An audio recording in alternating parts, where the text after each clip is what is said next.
toutes et à tous, bienvenue dans cette vidéo de présentation du module que j'enseigne à l'université de Thyssen-Sils.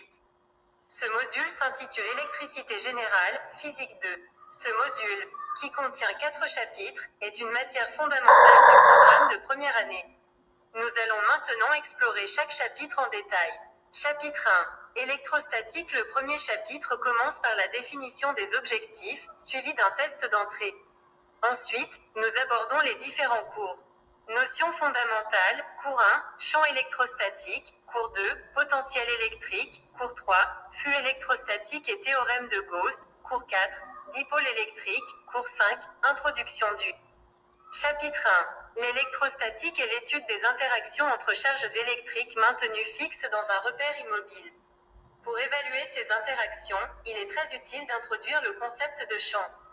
Dans ce chapitre, nous allons explorer et étudier le champ électrostatique. Chapitre 2, conducteur en équilibre. Le deuxième chapitre commence également par des objectifs et un test d'entrée. Il est structuré autour des cours suivants.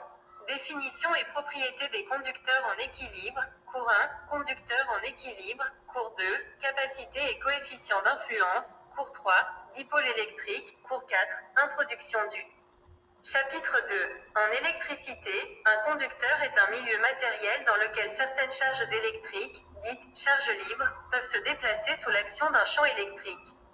Dans ce chapitre, nous étudierons les propriétés des conducteurs en équilibre électrostatique. Chapitre 3. Électrocinétique. Le troisième chapitre suit la même structure avec des objectifs et un test d'entrée.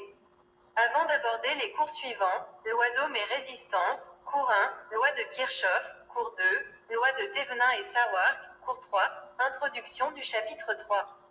L'électrocinétique est le domaine de la physique qui étudie les mouvements des charges mobiles en termes de courant et de tension. Nous nous pencherons sur la circulation des courants électriques dans des circuits simples, composés de sources, résistances, bobines, condensateurs, etc. Chapitre 4. Magnétostatique. Enfin, le quatrième chapitre commence par des objectifs et un test d'entrée, puis se divise en 3 cours.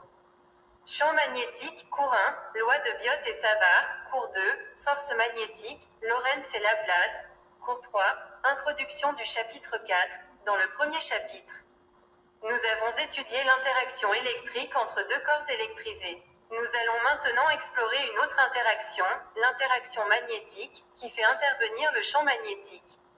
La magnétostatique est la partie du magnétisme qui étudie les phénomènes indépendants du temps. Bibliographie et ressources pour compléter vos connaissances. Voici quelques sites web et livres recommandés.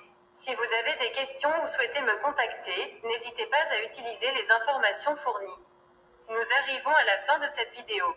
Merci de votre attention, et à bientôt pour une nouvelle vidéo.